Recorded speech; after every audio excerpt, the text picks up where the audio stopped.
Hari ini kita akan masak asam pedas daging tetel ya. Hari ini dapur Cik Zah akan berkongsi menu masak asam daging pedas tetel. Jadi yang bahan-bahan yang perlu ada ialah daging yang telah direbus ya. Daging yang telah direbus, empuk, itu daging tetel, daging tulang selangka campur untuk nak bagi sedap. Kemudian bahan-bahan penumisnya ya, bawang merah, bawang putih, halia. Kemudian ini serbuk ketumbar, jintan manis, jintan putih yang untuk kita nak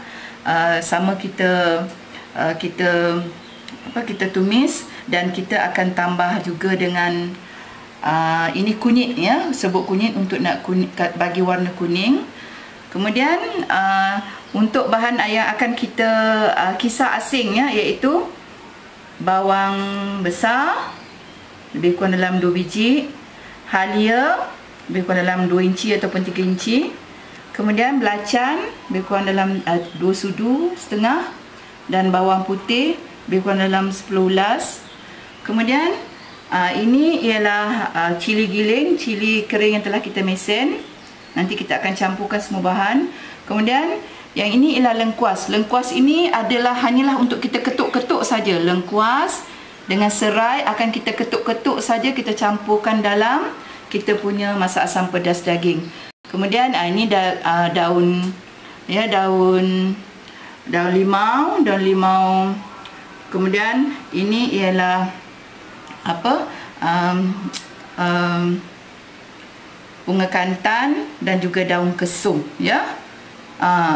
Jadi inilah bahan-bahannya. Okey, jom kita masak. Okey, let's go. Okey, minyak pun dah panas. Kita masukkan bahan-bahan penumisnya. Bawang besar, bawang putih dan juga halia, serai lagi. Kemudian lengkuas tumbuk, lengkuas yang kita tumbuk kasar-kasar tadi ya. Okey, kita goreng sampai naik baunya.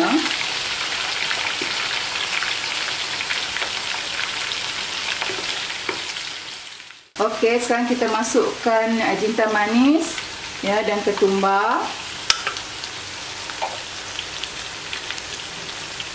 yang telah kita mesen ya. Sekarang dia punya bawang merah, bawang putih yang kita kisar tadi. Jadi itulah yang menyebabkan kita punya gulai masak asam kita akan jadi pekat ya, kerana kita blender bawang besar yang 2 biji dengan halia dan bawang putih. Itu akan memekatkan kita punya ni. Kemudian kita masukkan cili ya. Cili yang telah kita mesen. Ikut suka hati, anda nak pedas ke, nak kurang ke, tapi sepatutnya mesti berwarna merah lah.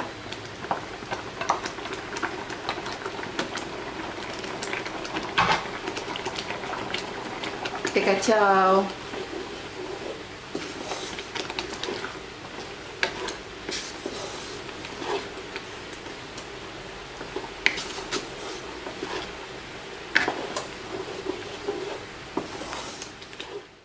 Okey, sekarang kita masukkan daging yang telah kita rebus.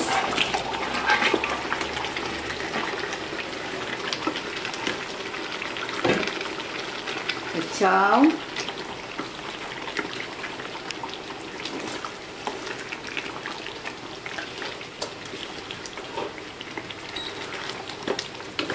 Okey, kita kacau ya. Nampak menarik. Kemudian kita masukkan air daging yang kita rebus tadi ya. Air daging kita rebuskan tadi, kita campurkan sebagai kuah dia, basic ya. Dan kita masukkan air biasa untuk menambah banyakkan kuah masak asam kita. Baunya sangat wangi ya. Tuan-tuan dan puan, sangat wangi baunya. tengok dia kuahnya agak pekat. Semua jadi terus pekat ya. Sekarang kita masukkan sedikit asam jawa. Ya. Okay, ikut. Kalau nak masam bubur banyak, kalau nak kurang, kita kurangkanlah jumlahnya. Okay, kacau. Seterusnya kita masukkan bunga kantan, daun kesum dan limau purut.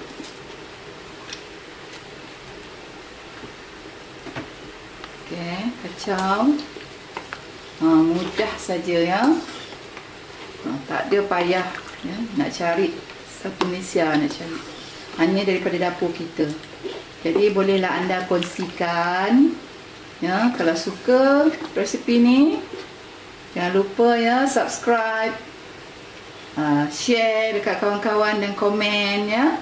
Okey, seterusnya kita masukkan gula sedikit, gula dan sedikit garam. Okey, kita kacau. Banyak orang yang bertanya bagaimana nak dapatkan masak asam pedas yang pekat ya. Jadi beginilah caranya. Kita gunakan bawang besar yang di blender ya. Okey, kita tunggu gulai kita sampai menggelegak ya. Okey, gulai kita sudah memasak. So, sedia untuk kita hidangkan. Lihatlah ya, tuan-tuan, perempuan cantiknya. Okey.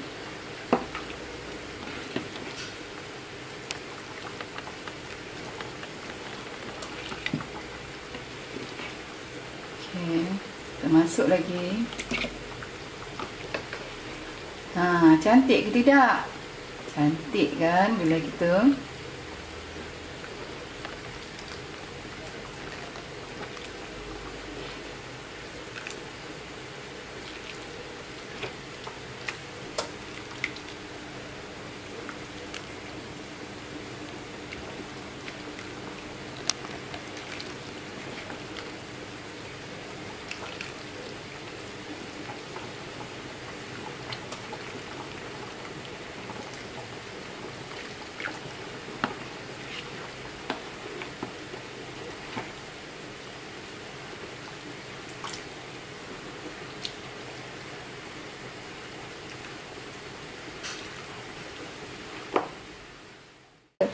Dan dah siap. Gulai masak asam daging tetel kita dah siap.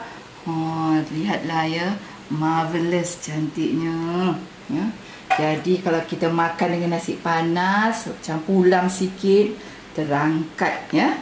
Jadi kalau semua dah nanti dah cuba ya, resipi Cik Zah ni sedap. Dan jadi jangan lupa ya, tolong belanja Cik Zah, subscribe, tolong sharekan dan komen sikit dan tulis dan tandakan like ya, dan jangan lupakan tekan loceng. Okey, terima kasih. Selamat mencuba.